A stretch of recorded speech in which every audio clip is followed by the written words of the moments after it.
Happy Birthday has literally taught the entire world about music theory, and nobody has noticed this entire time. It is quite possibly the most performed song of all time. It's a lot like asking the question, are there more doors or wheels in the world? You start thinking about all of the most famous songs ever in history, and even still, we can remind ourselves just how much Happy Birthday is performed on an annual basis. All the different parts of the world that use it, all the different people that have birthdays every single day. It's gotta be the most performed song of all time, right? But without even realizing it, there are some ultra simple yet fundamental concepts in music theory that simply singing this song teaches you how to understand. And by the end of this video, you're gonna understand what those things are, and it's gonna show you that this whole music theory thing isn't really that hard. Okay, first and foremost, Happy Birthday starts on a pickup. It teaches you the concept of a pickup beat, even if you've never heard of something like that before. If I were to go to somebody who knows literally nothing about music and just introduce them to the concept of counting, I could just be like, oh, hey, when you count music, you know, you feel it. It's like, dun, dun, dun, boom, 1, 2, 3, 4. We can put numbers with that. 3, 4, 1, 2, 3, 4, and we can feel that start over every time we get to 4. It's a very simple concept that the vast majority of people are able to understand almost instantly. And counting in music has also become a huge part of our culture. If you go to Happy Birthday and you ask somebody like, where do you feel the 1? Chances are they're not gonna say happy. They're gonna say birthday. Imagine if it was on happy, like that would almost be difficult to understand because of how well we know this tune. Oh man, how could I even do it? Oh no, 1, 2, 3, 1, 2, 3. 1, 2, 3. Oh man, 1, 2, 3. Oh, it gives it this really weird accent, like. Kind of neat, actually. I weirdly don't hate it, but I think it would be difficult for most people to feel it like that. It's very, very natural to just feel 1, 2, 3, 1, 2, 3. And our phrases, no way. Keep that in. Lightning reflexes. Our phrases really help to make that clear. Our melodic phrase, happy birthday to you. You really feels like it lands on a downbeat, on a very firm 1. And we maintain this theme throughout pretty much the entire melody.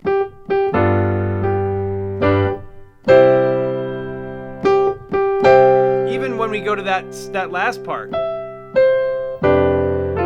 So it kills 2 birds with 1 stone because it teaches the concept of counting first and foremost, and it teaches the concept of a pickup. And furthermore, that proves to you just how easy it is to understand something like that. Hint, hint, wink, wink, nudge, nudge, this is how easy music theory is. Okay, well that's kind of interesting, I guess. What else has Happy Birthday taught us all without us knowing? Well, it teaches the concept of odd meter. Now, I feel like a lot of the time we like to think of odd meter as like odd meaning bizarre, right? And we'll think of things like 15/8 or 11/4. But really all it means is literally odd. It's an odd number as opposed to an even number. It's that simple, right? So 3/4 is an odd meter. And you have never had to think about this once when you've performed this song. Why? Because it's just natural. We just know how the song goes. But in the process of knowing how the song goes, we've learned how to count in 3. So we've learned pickups, we've learned how to count in 3. This thing is chock full of music theory. 1, 2, 3, 1, 2, 3,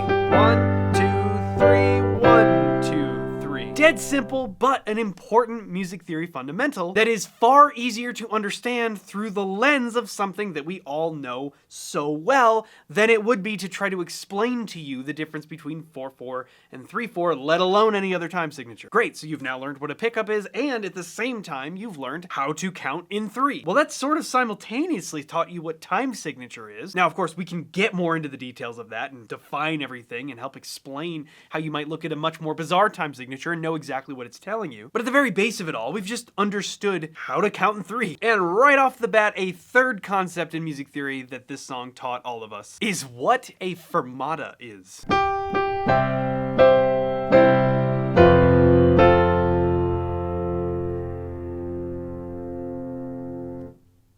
It's that. It's that thing. A fermata is literally just a hold. And whenever we plug in somebody's name, we hold that note.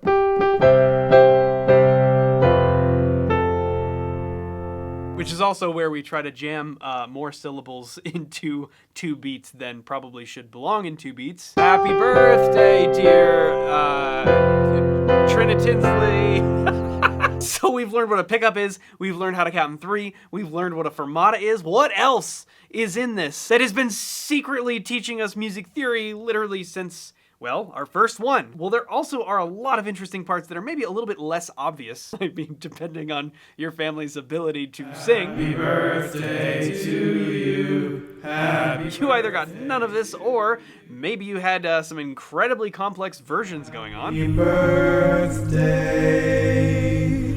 to... The harmony of this song, while very simple, has a couple of really interesting things about it. In particular, we randomly have a chord in here where the melody uses a sharp 11, which just sounds ridiculous to say in the context of Happy Birthday, but it's there. And the harmony of the song actually gives us a lot of room to work. There are a ton of different things you can do with it that sound really cool. But at its basis, it's very simple. 1 chord, C major, 5 chord, G7. Stay on that 5 chord, back to the 1 chord. 1 again, 4 chord, and our melody is the sharp 11. Only for a moment, but it's there. 4. Now we usually go, this is the 1 chord again, but we're usually gonna put our 5th in the bass. 5 chord, and then if I could play the piano, we would end on a 1 chord. All really simple, all very basic, but it really helps to illustrate that feeling of the 5-1 resolution. We set up this call and response. That's our call, that's the question being asked, and then the answer to that wraps that idea up with a bow. It is the most obvious way to end that. 1 to 5, that sets up tension, and then 5 to 1 resolves that tension. It's the most basic form of musical resolution that pretty much exists.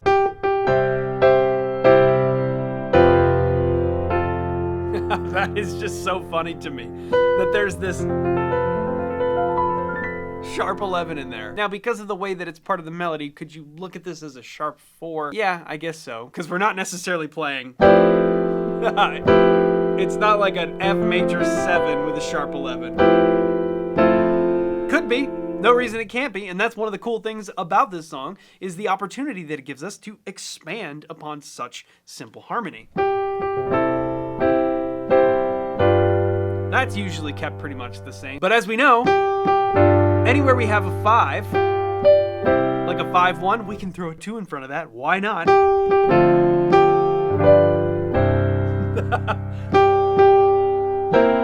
Let's make that dominant so that it's a 5 resolving to that 4 chord. We'll just give it its own 5-1. And if there's a 5-1, that means we can throw a 2 in front of that. How would that work?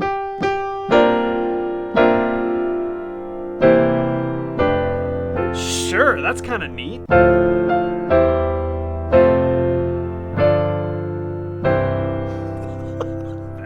Absolutely no need to be played that way, but it could be. Now, what is the point of illustrating all of these small music theory concepts that Happy Birthday taught us? This is the thing that I try to get people to understand with music theory, because the word theory has this negative connotation where it's like, oh, I'm gonna have to learn a whole bunch of formulas and words and definitions, and I'm gonna have to study a glossary to take a test on some stuff that I'll never even need. And while theory can definitely be like that, what is the thing that's important for us to understand? If we want to learn to play the piano, if we want to learn anything about music, why do we want to know anything involving theory? Well, because it is a tool that we use to communicate musical ideas.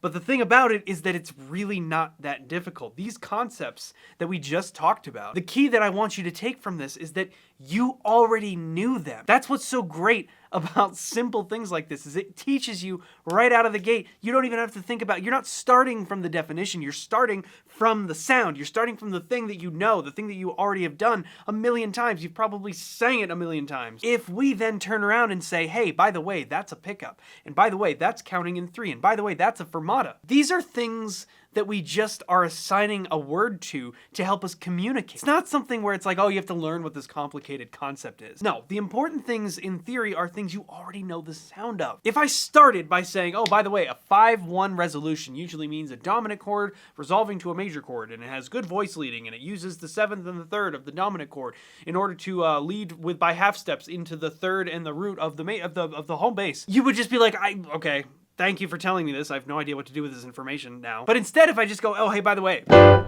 you know that sound? How about if I said that right there? That's a 5-1. You're immediately going to be like, oh yeah, okay, I know the sound of that. Whether or not you care what it's called, I mean, that's just a question of, do you want to be able to talk about this later? Or if you write music, or if you're trying to have somebody explain music to you, or you're trying to explain music to somebody else, that's when it becomes useful to know and understand. But these are not things that need to be complex. Happy Birthday literally taught all of us some basic music theory concepts without us even knowing. And as soon as we assign words to those things, well, now you know. It teaches us some other things too. I mentioned the sharp 11 used in the melody. How about this? It teaches us the feel of a swung 8th note. We don't play.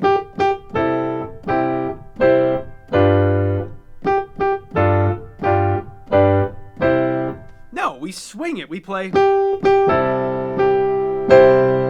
Now, is it truly like a swing feel? I mean, I guess it depends how you play it, but that 8th note is not just 8th quarter. It is either just specified as a swing feel, or maybe we've written it out either as an 8th note triplet or a dotted 8th and a 16th. All different ways that we use to sometimes notate swing. None of them are correct, but it's getting us in the ballpark. It teaches us the concept of home bass, because when we start the song, we don't know it yet, but we're starting on the 5.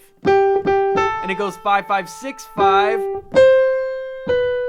And it barely touches on that 1, on that root. But if you ask somebody, hey, what feels like the most home bass out of all of these notes? Chances are they're going to find their way to that note, right? The call and response. That's another thing that this teaches us. The call and response of the opening phrases also show us where home bass is, right? Because we go... That clearly does not feel resolved. That doesn't feel like home, but as soon as we go, everybody can feel like, ah, yes, now that is complete. We could theoretically stop there. Now we don't, obviously we keep going, but that concept of a call and response section and the concept of home bass and resolving a phrase or resolving a chord progression, it taught us that. But again, none of it matters in terms of like knowing the names of all these concepts. If I explained all of these concepts to you, starting with the concept, you'd be like, I don't really know what you're talking about. But as soon as I go, oh, remember that part in Happy Birthday that goes bop, bop, you're like, yes, I know that part. And if I say that's a resolution, or that's a home bass, or that's the one, you're like, cool, I know the sound of that. This is literally what music theory is. It is no more complex than that. It is a tool. It is a tool that we can use to better understand music. It is a tool that can help us enjoy music more. Anyways, I just thought Happy Birthday is such a great way to frame some of the things that we already inherently understand about music theory, and you just never realized it. Music is not that hard. You can do it. I believe in you. Go sing Happy Birthday and make it sound decent. That's all for today's video. Thank you so much for watching. We will see you in the next one.